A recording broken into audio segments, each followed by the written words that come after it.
ला हौला वला कुव्वता इल्ला बिल्लाहिल अलिय्यिल अज़ीम।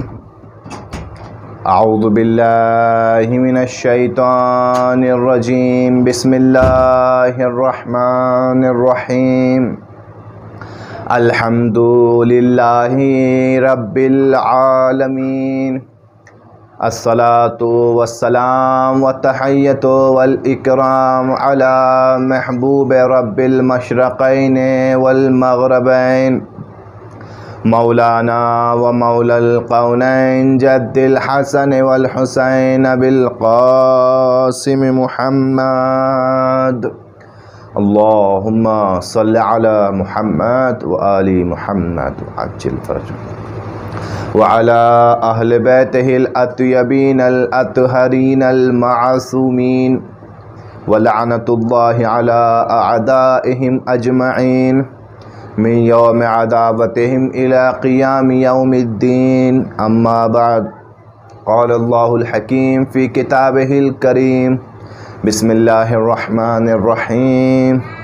व इज़ क़ालत इम्रअतु इमरान रब्बि इन्नी नज़रतु लका मा फ़ी बतनी मुहर्ररन फ़तक़ब्बल मिन्नी इन्नका अंतस समीउल अलीम। सलवात पढ़ दे मोहम्मद व आले मोहम्मद पर। अल्लाहुम्मा सल्लि अला मुहम्मद व आले मोहम्मद व अज्जिल फ़रजहु। अज़ादारान इमाम मज़लूम करबला, आज हमारी और आपकी करबला और अज़मत ख़ातून के मौजू पर चौथी गुफ्तगू है। मुसलसल हम आपकी खिदमत में ख़वातीन की अज़मत और मकाम को करबला के आईने में बताने की कोशिश कर रहे हैं कि इस दुनिया में परवरदिगार आलम ने जिस तरीके से इंसान की शक्ल में मर्दों को पैदा किया, उसी तरीके से इंसान कामिल बनाकर ख़ातून को पैदा किया। ना रुतबे में ख़वातीन मर्दों से कम हैं और ना मादी और मानवी मामलात में परवरदिगार आलम ने ख़वातीन को मर्दों से कमतर पैदा किया है। लिहाजा आज की गुफ्तगू इंशाअल्लाह, आज से जो गुफ्तगू हम करेंगे कि ख़वातीन की अज़मत रिश्तों के आईने में। क्यों? क्योंकि अगर हमें किसी सिन्फ़ की अज़मत को देखना है तो उसकी अज़मत को इब्तिदा से इंतहा तक देखना होगा। लिहाजा ये सिन्फ़ जो सिन्फ़ निस्वा कहलाती है, ये सिन्फ़ जिसे कभी ख़वातीन कहा जाता है, कभी सिन्फ़ निस्वा कहा जाता है, इसे हमें इब्तिदा से देखना पड़ेगा कि अगर परवरदिगार आलम ने इसे मकाम दिया है तो इसे इब्तिदा में क्या मकाम दिया था, ये किन किन मकामात से गुज़री है, ये किन किन रिश्तों से गुज़री है सिन्फ़, और क्यों परवरदिगार आलम ने इसको इतना मकाम और मंजिलत अता की है। जब हम इस बात पर गौर व फिक्र करते हैं और सोचते हैं कि ये हमें बताएं कोई इंसान कि मर्दों में कौन अफजल है, ख़वातीन अफजल है, इंसानों में कौन अफजल है, ख़वातीन अफजल है या मर्द अफजल हैं, तो अब हम देखना चाहते हैं, अब हमें ये देखना पड़ेगा कि इब्तिदाई मराहिल में परवरदिगार आलम ने किसे ज़्यादा फजीलत बख्शी है। आया एक बेटे को ज़्यादा फजीलत बख्शी गई है या एक बेटी को ज़्यादा फजीलत बख्शी गई है? क्योंकि परवरदिगार आलम ने इस खातून को पहले बेटी के मरहले में पैदा किया, उसके बाद फिर किसी के लिए हमसर बनाया और फिर तीसरे मरहले में यही खातून माँ बनी। लिहाजा ये तीन अहम मरहले जिससे ये खातून गुजरती है, तीनों मरहलों में इस खातून को ज़्यादा अज़मत और ज़्यादा मकाम दिया गया है मर्दों के मुकाबिल में। अगर पहले मरहले में देखा जाए तो बेटों के मुकाबिल बेटियों को ज़्यादा फजीलत बख्शी गई है, दूसरे मरहले में देखा जाए तो भी यही चीज़ सामने आती है, और तीसरे मरहले में तो इतनी ज़्यादा फजीलत बख्शी गई है कि माँ के कदमों में जन्नत परवरदिगार आलम ने रखती है। और रसूल ने फरमाया है कि अल जन्नतो तहत अक़दामिल उम्महात, कि जन्नत माओं के कदमों के नीचे है। तो तीनों रिश्तों के आईने में जब हम देखते हैं तो हमें खातून बाअज़मत, बामकाम, बाफजीलत नज़र आती है। लिहाजा कुरान मजीद ने भी इस तरफ इशारा किया, रिवायात ने भी इस तरफ इशारा किया, आइम्मा की हदीसों ने भी इस तरफ इशारा किया, तारीख़ इस्लाम ने भी इस तरफ इशारा किया। जब हमने कुरान मजीद की आयात को गौर से पढ़ना शुरू किया तो हमें एक बात नज़र आई, वो क्या कि परवरदिगार आलम ने खुसूसी नज़र ख़वातीन पर की है, ख़ासकर दुख्तरान पे की है, बेटियों पे की है। बेटियों पर खुदा की नज़र रहमत ज़्यादा नज़र आई। क्यों? इसलिए कि बेटे की ख्वाहिश आजकल के हर इंसान को होती है। हर इंसान बेटे की तमन्ना करता है, और यही तमन्ना बाज़ अंबिया के घरों में भी थी। जनाब ज़करिया ने दुआ की, परवरदिगार मुझे बेटा दे दे। जनाब इब्राहीम बेटे के लिए दुआ करते हैं। लिहाजा जब हम देखते हैं कि एक पैगंबर की ज़ौजा कौन, इमरान की हमसर, तारीख़ में उनका नाम हन्ना लिखा है। जनाब हन्ना जो इमरान की हमसर, इमरान की ज़ौजा हैं, जनाब मरियम की माँ हैं। जिस वक्त जनाब मरियम की विलादत नहीं होती है तो मादर जनाब मरियम जनाब हन्ना अपने परवरदिगार आलम से एक मन्नत मांगती हैं, दुआ मांगती हैं कि परवरदिगार मुझे औलाद अता कर दे, मुझे औलाद, मुझे बेटा अता कर दे। और ये दुआ भी ख़ास अंदाज में मांगती हैं, एक मन्नत की शक्ल में मांगती है। रब्बे इन्नी नज़र तो लका माफ़ी बतनी मुहर्ररन, परवरदिगार जो भी मेरे शिकम में है मैंने उसको तेरी राह में आज़ाद कर दिया। मुहर्ररन यानी आज़ाद कर दिया, जो भी मेरे शिकम में है। फ़तक़ब्बल मिन्नी, अब मुझसे इस हदिये को कबूल फरमा, इन्नका अंतस समीउल अलीम। ये क्यों आखिर मन्नत मांग रही हैं जनाब इमरान की ज़ौजा? मन्नत मानने के दो सबब हैं। पहला सबब कि जनाब इमरान को खुदा ने बशारत दी थी कि तुम्हारी नस्ल से एक बेटा पैदा होगा कि जो मरीजों को, लाइलाज मरीजों को शिफा देगा, बीमारों को सेहतयाब करेगा, अंधों को बीनाई देगा, मुर्दों को जिंदा करेगा। लिहाजा जनाब इमरान तो इस दुनिया से जा चुके थे जब जनाब इमरान की ज़ौजा हामिला थी, तो लिहाजा ये एक बशारत थी। जनाब इमरान की ज़ौजा ये भी समझ रही थी कि शायद मेरे ही जो है शिकम से और मेरे ही ज़रिए से, मेरे ही वजूद से वो बेटा वजूद में आएगा, वो बेटा मुतवल्लिद होगा, इसलिए भी दुआ मांग रही थी। दूसरी ये कि उस ज़माने में रिवाज था, ये रिवाज और रस्म थी कि बेटों को कुछ लोग मस्जिद के लिए, खुदा की बारगाह के लिए वक्फ कर देते थे। मुहर्ररन यानी वक्फ कर देते थे, अपनी खिदमत फिर उनसे नहीं लेते थे, यानी फिर वो औलाद, फिर वो बेटा वालिदैन की इताअत से मुबर्रा होता था। उन्हें वालिदैन की इताअत करने की बच्चों को ज़रूरत नहीं होती थी। उनका काम यह होता था कि मस्जिद में रहे, मस्जिद की खिदमत करे, मस्जिद में सफाई का इंतज़ाम करे, तमाम काम जो मस्जिद में होते वो अंजाम दे और वहीं इबादत भी करें, वो मस्जिद ही में रहे, यानी उन्हें छोड़ देती थी अल्लाह की राह में। इसे कहते थे मुहर्ररन। लिहाजा दूसरी वजह यह है कि वो ये चाहती थी कि इस मन्नत के ज़रिए से परवरदिगार उन्हें बेटा अता करे। क्यों? क्योंकि बेटियों के ज़रिए से हरगिज़ ये मन्नत पूरी हो ही नहीं सकती थी। उस वक्त मस्जिद में बेटों को ही छोड़ा जाता था। रब्बे इन्नी नज़र तो लका माफ़ी बतानी मुहर्ररन, मैंने तेरी नज़र किया। तो अब जनाब मरियम की माँ ने ये नज़र कर ली, ये मन्नत मान ली। क्या आरज़ू है, क्या ख्वाहिश है? परवरदिगार मुझे बेटा दे दे, मुझे बेटा अता कर दे। बेटे की ख्वाहिश करना कोई बुरी आरज़ू नहीं है, एक अच्छी और नेक आरज़ू है। लेकिन जब इंसान बेटे की ख्वाहिश इस फिक्र के तहत करता है कि मसलन बेटों को बेटियों पर तरजीह देता है, बेटियों को कम नज़र से देखता है और सोचता है कि नहीं एक बेटा और होना चाहिए, और बेटियों को तरजीह नहीं देता, तब ये ख्वाहिश मुनासिब नहीं नज़र आती। अज़ीज़ान मोहतरम, ये अदल के खिलाफ है कि एक इंसान बेटियों को उस निगाह से ना देखे कि जिस निगाह से बेटों को देख रहा है। लिहाजा मन्नत मानी, मगर जो सोचा था जनाब इमरान की ज़ौजा ने उसके बिल्कुल बरअक्स हुआ। फलम्मा वज़अतहा, कुरान के अल्फाज से सूरह आले इमरान आयत नंबर 35-36। फलम्मा वज़अतहा, जब मुतवल्लिद हुई जनाब मरियम विलादत पाई हैं, क़ालत, जनाब मरियम की वालिदा ने कहा, रब्बे इन्नी वज़अतु अल-उन्सा, परवरदिगार ये क्या हो गया, तूने मुझे बेटी अता कर दी, मैंने बेटी को मुतवल्लिद कर दिया। वलैसा ज़करु कल-उन्सा, और बेटियां बेटों के बराबर नहीं हो सकती। ये उस जमाने की फिक्र है, बेटियां वो काम नहीं कर सकती जो काम बेटे कर सकते हैं। बेटियां तेरी मस्जिद की खिदमत नहीं कर सकती, पर बेटियां तेरी इबादत गाह में नहीं रह सकती। वल्लाहु अअलमु बिमा वज़अ, तू बेहतर जानता है तूने मुझे क्या दिया है, तुझे पता है तूने मुझे क्या दिया है। वलैसा ज़करु कल-उन्सा, लेकिन बेटियां बेटों के बराबर नहीं हो सकती। इन्नी समय तो हाँ मरियम, यहाँ पर जब ये जुमला कह दिया तब उसके बाद में खुद जनाब मरियम की वालिदा कहती हैं कि ठीक है, तूने मुझे यही बेटी अता की है, इसी के ज़रिए से मुझे अपनी मन्नत को पूरा करना है। इन्नी समय तो हाँ मरियमा, मैंने इसका नाम मरियम रखा, व इन्नी औज़ुहा बिका व ज़ुर्रियतहा मिनश शैतानिर रजीम, और मैंने इस मरियम को और इसकी ज़ुर्रियत को शैतान रजीम से पनाह में तेरी बारगाह में दिया। खुदा, मैंने इसको तेरी बारगाह के लिए वक्फ कर दिया। यानी मन्नत तो पूरी तब होती जब बेटा पैदा होता, लेकिन बेटी अल्लाह ने दी, मगर जनाब मरियम की मां ने अपनी मन्नत को पूरा किया। और परवरदिगार आलम ने इस वाक़े के ज़रिए से उस ज़माने के लोगों में, उस ज़माने के लोगों के जहनों में कि जो बेटियों की अजमत के हरगिज़ कायल नहीं थे, एक बेटी की अजमत को डाल दिया था कि देखो, बेटे जिस तरीके से खुदा की खिदमत कर सकते हैं, उस तरीके से एक बेटी भी खुदा की खिदमत कर सकती है। जिस तरीके से तुम्हारे बेटे मस्जिद में रहकर इबादत कर सकते हैं, उसी तरीके से एक बेटी भी मस्जिद में रहकर इबादत कर सकती है।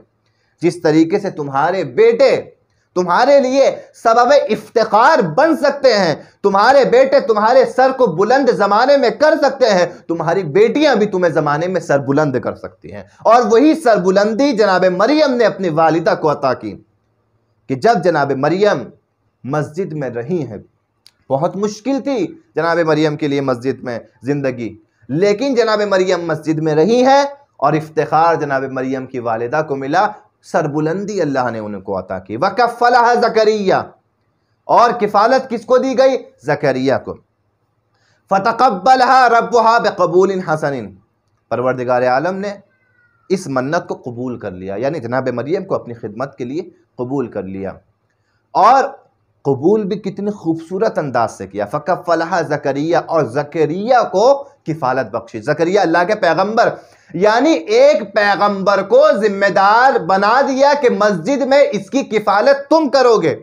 एक बेटी की अजमत थी कि एक बेटी की अजमत और एक बेटी के मकाम की खातिर एक पैगंबर को उसका कफील बना दिया कि ज़करिया, तुम्हारी जिम्मेदारी है मस्जिद में जाना, और मस्जिद में तुम्हारी जिम्मेदारी है मरियम का ख्याल रखना, मरियम को कोई ज़रूरत पेश आए उस ज़रूरत को पूरा करना तुम्हारी जिम्मेदारी है। फ़कफ़लहा ज़करिया, लेकिन फ़कत परवरदिगार आलम ने ज़करिया पर ही ये जिम्मेदारी नहीं छोड़ी, बल्कि दूसरी तरफ से फरिश्तों को भी मुअय्यन कर दिया कि ए मलाइका, तुम भी मरियम का ख्याल रखना। यही फ़र्क था, इसीलिए कि जब भी जनाब ज़करिया महराब मरियम में आते थे, फलम्मा दखला ज़करिया अल-महराब वजदा इंदहा रिज़्क़ा, जनाब मरियम के पास एक से एक रिस्क देखते थे, बेमौसम फल नजर आते थे, ऐसे ऐसे रिस्क के ज़करिया ने ज़मीन पर वो रिस्क देखे नहीं थे। जिस तरीके से आप अगर देखें कि आपकी बेटी के पास कोई ऐसी चीज़ है कि जो आपने नहीं दिलाई है, तो आप ज़रूर अपनी बेटी से पूछते हैं कि बेटी ये चीज़ कैसे आपके पास आई, मैंने तो नहीं दिलाई। इसी तरीके से जनाब मरियम से ज़करिया ने पूछा, या मरियम अन्ना लके हाजा, ये तमाम रिस्क तुम्हारे लिए कौन लेके आया, ये तमाम फल तुम्हारे लिए कौन लेके आया, ये नेमतें तुम्हें किसने दी? हाज़ा मिन फ़ज़्ल रब्बी, ये मेरे परवरदिगार ने अपने फजल से भेजा। इन्नल्लाह यर्ज़ुक़ु मन यशाअ बग़ैर हिसाब, और अल्लाह जिसे चाहता है बेहिसाब रिस्क देता है। यानी एक दुख्तर के लिए, एक बेटी के लिए परवरदिगार आलम ने कफालत में एक तरफ ज़करिया जैसे पैगंबर को मुअय्यन कर दिया, दूसरी तरफ मलाइका को मुअय्यन कर दिया, और तीसरी तरफ से जन्नत से रिस्क उस बेटी के लिए भेजने लगा। सलावात पढ़ दे मोहम्मद व आले मोहम्मद पर, अल्लाहुम्मा सल्लि अला मुहम्मद व आले मुहम्मद व अज्जिल फरज। ये इतनी अजमत, इतना मकाम परवरदिगार आलम ने एक बेटी को अता करा। इससे पहले हमने बेटियों के लिए ऐसे मकाम को देखा ही नहीं था कि कोई बेटी हो जिसको इतना मकाम परवरदिगार आलम ने दिया हो। हकीकतन कि ये मकाम मरियम को मिला है, लेकिन मरियम भी एक बेटी की सूरत में है, मरियम एक दुख्तर की सूरत में है। लिहाजा जनाब मरियम के ज़माने से सरफ नज़र करते हैं, चाहे गुफ्तगू ताकि तूलानी ना हो जाए, हमारे पास वक्त महदूद है, अलबत्ता बहुत गुफ्तगू है जनाब मरियम की ज़िंदगी में, बहुत से दर्स हैं, बहुत सी फजीलतें हैं।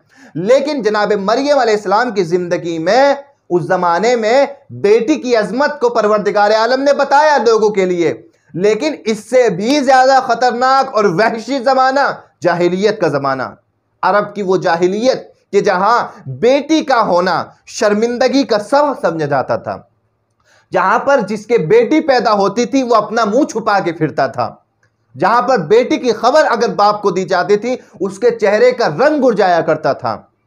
ये बेटियों को अजमत नहीं मिल रही थी, ये बेटियों को पस्त समझते थे, हकीर समझते थे।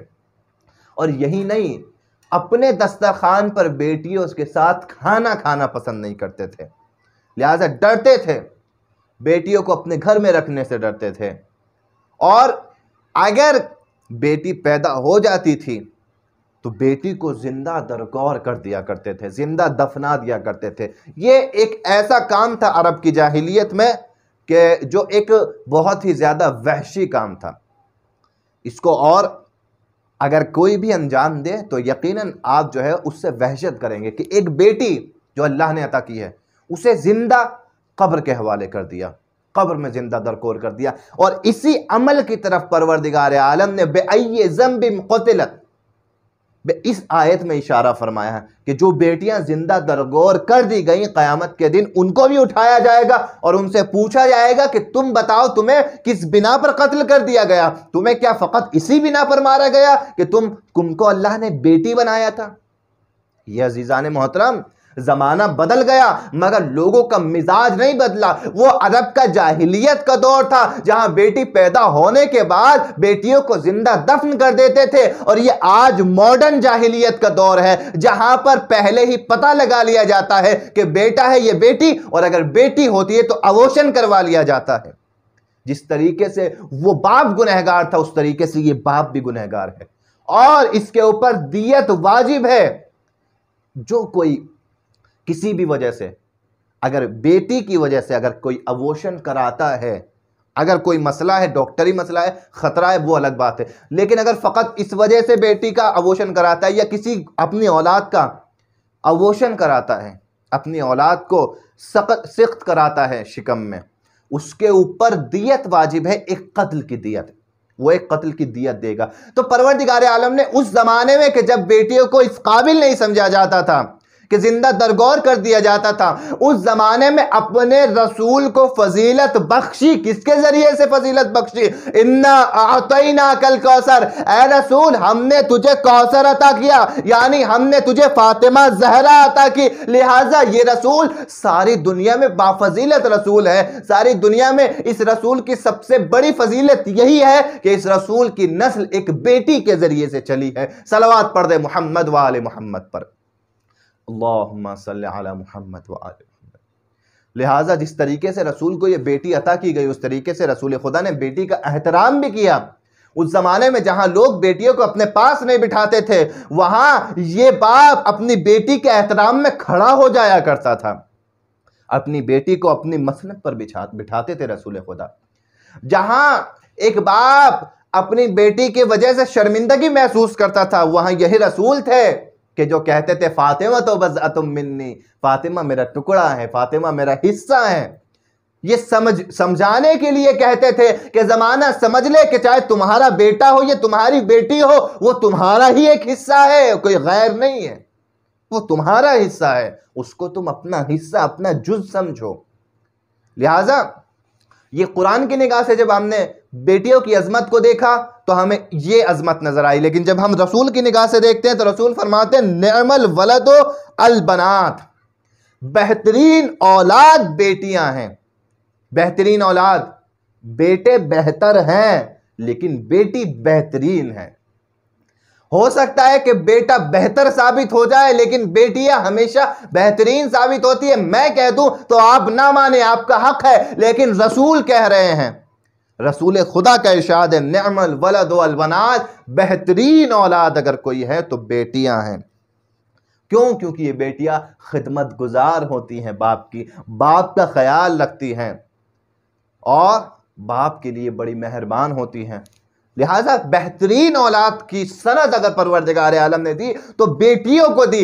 अब वो मर्द जो बड़े होकर ये कहते हैं कि हम मर्द अफजल है, खवातीन मफजूल है, वो ये बताए कि जब वो बचपन में बच्चे थे, शीरखार थे, तो उनके मुकाबले में ख़वातीन को, जो बेटियों को खुदा ने पैदा किया था, तो उनको अज़मत दी थी या उन्हें बेटों को अज़मत दी थी?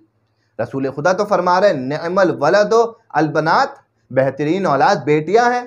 और यही औलाद जब बड़ी हो जाती है और ये बेटे जब बड़े हो जाते हैं तो कहते हैं कि नहीं हम बेहतर हैं, हम ज़्यादा अफजल हैं।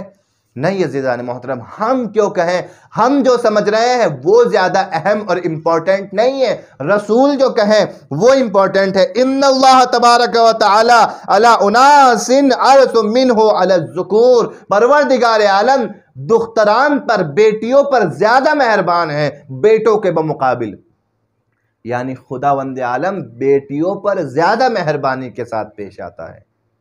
ये अदल है परवरदिगार आलम का, बेटियों से ज़्यादा मोहब्बत है परवरदिगार आलम को।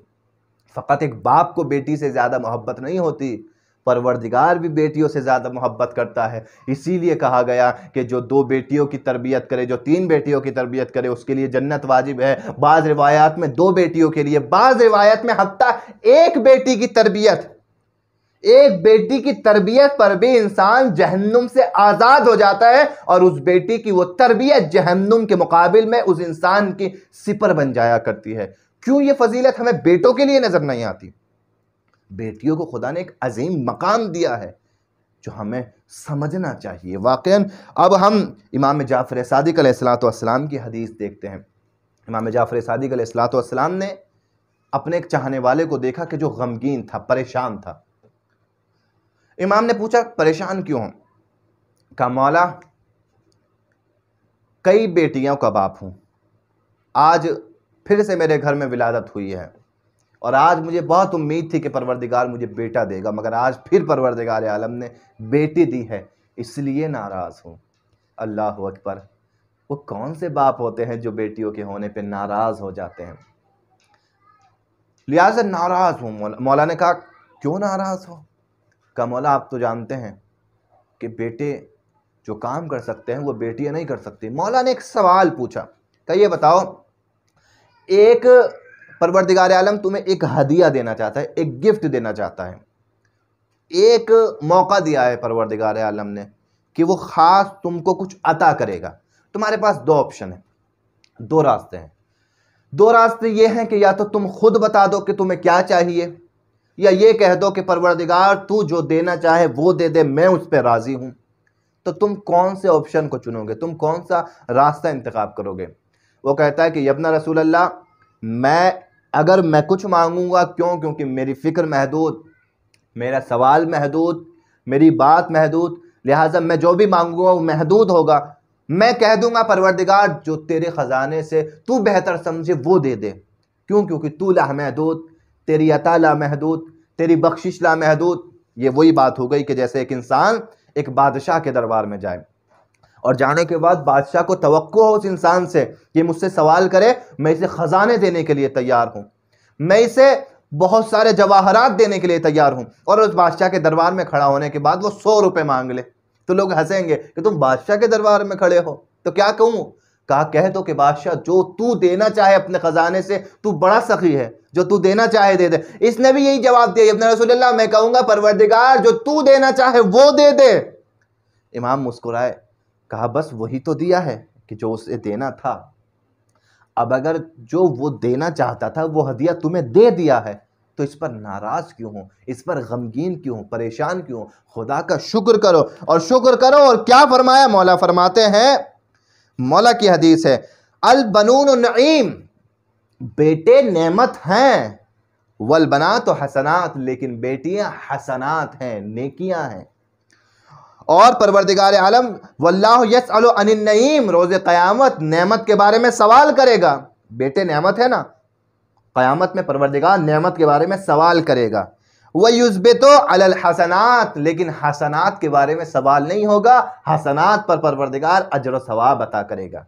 ये बेटियों की अजमत इमाम बता रहे हैं।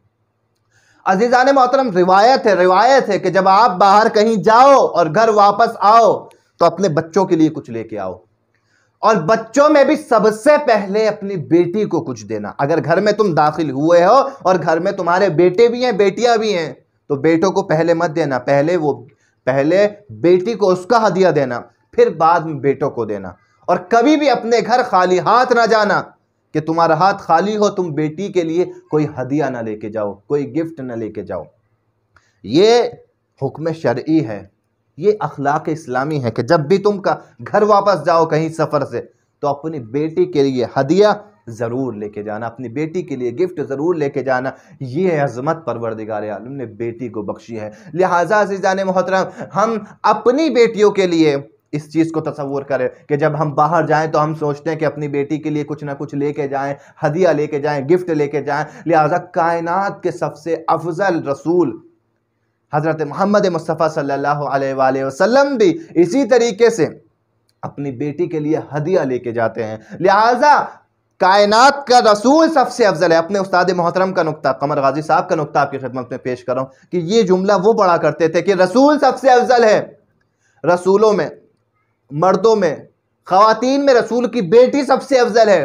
तो अब ये रसूल अपनी बेटी को जो हदिया देगा, वो हदिया दुनिया का सबसे अफजल हदिया होना चाहिए। लिहाजा कोई सोना चांदी नहीं दिया अपनी बेटी को, हीरे जवाहरात नहीं दिए, कनीजे नहीं दी, गुलाम नहीं दिए। क्या दिया रसूल ने अपनी बेटी फातिमा को हदिये में? कहा तस्बीहाते फातिमा जहरा।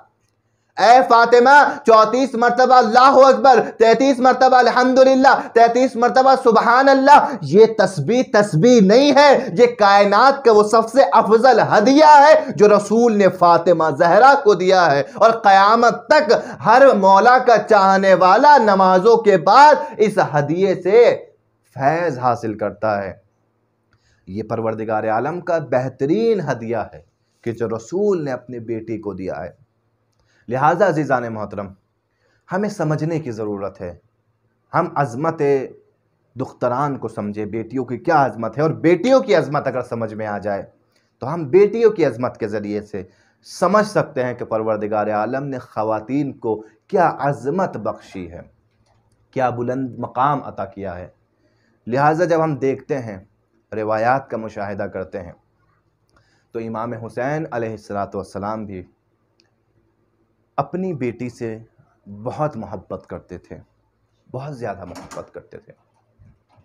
ये दुनिया की जो है आप रंगीनियों में देखेंगे कि बेटे ज़्यादा रंगीनियों में खो जाते हैं, बेटियां बहुत कम ऐसा होता है कि दुनिया की रंगीनियों में खो जाएं और अपने माँ बाप को भूल जाएं, मगर अक्सर बेटे खो जाते हैं।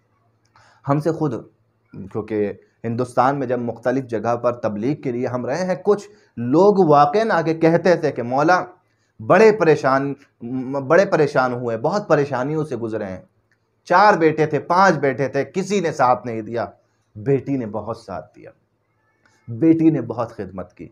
एक साहब ने तो बताया कि ऐसा लग रहा था जैसे मेरा आखिरी वक्त है, बड़ी सीरियस कंडीशन थी, मगर फिर भी मेरे बेटे मुझे देखने नहीं आए, मगर बेटी थी कि जो इब्तिदा से इंतहा तक खुद भी रही और अपने शौहर को भी साथ रखा, खिदमत करते रहे। ये बेटियां बहुत कम ऐसा होता है कि माँ बाप से गफलत का शिकार होती हैं। आम बेटियां हमारी और आपकी अगर बेटियां हों तो हमारे लिए सुकून का बाइस होती हैं, हमारे लिए सुकून का बाइस हैं। मगर उस बेटी को क्या कहिए कि जो इतना सुकून देती हो अपने बाप को कि उसका नाम ही रिवायत में सकीना पड़ गया हो, उसका नाम ही बाप ने सकीना रख दिया हो। मौला सकीना क्यों रख रहे हैं? क्या तुम्हें नहीं पता, मुझे बहुत सुकून मिलता है अपनी बेटी के पास आके। बता रहे हैं इमाम कि इस बेटी की अज़मत क्या है, इस बेटी का मर्तबा क्या है। करबला के मैदान में जो ईसार व कुर्बानी ज़ैनब ने दी है, वही ईसार व कुर्बानी अपनी उम्र के तकाज़ों में रहते हुए सकीना ने दी है। 4 साल के बच्चों को क्या पता होता है कि क्या मसला है, क्या इस्लाम है, क्या कुरान है, मगर ये अहले बैत के घराने की बच्ची है, ये हुसैन की बेटी है, ये इस्लाम के लिए अपनी चादर भी दे चुकी, इसके दामन में भी आग लगाई जा चुकी, इसने तमाचे भी खाए हैं। मगर किसी रिवायत में हमें नहीं मिला कि इस 4 साल की बच्ची ने भी शिकायत की, फूफी अम्मा अब मुझ में तमाचे खाने की हिम्मत नहीं है, अब कब तक तमाचे खाऊंगी? ए फूफी अम्मा, अरे कब बाबा आएंगे? कभी सकीना ने शिकायत नहीं की। अजीज़ान मोहतरम, आप देखें जनाब सकीना के मसाइब को देखें, हर किसी पर अपने एतबार से बहुत सख्त मुसीबतें टूटी हैं, लेकिन जनाब सकीना की मुसीबत बहुत दर्दनाक है, बहुत दर्द। क्यों जनाब सकीना की मुसीबत दर्दनाक है? क्यों ज्यादा मसाइब सकीना पर टूटे हैं? क्यों सकीना के कानों से खून जारी हुए हैं? क्यों सकीना के रुखसार का रंग कूफे से शाम, शाम से कर मदी शाम तक बदलता रहा? कभी रंग लाल हो जाता था, कभी गाल नीला हो जाता था।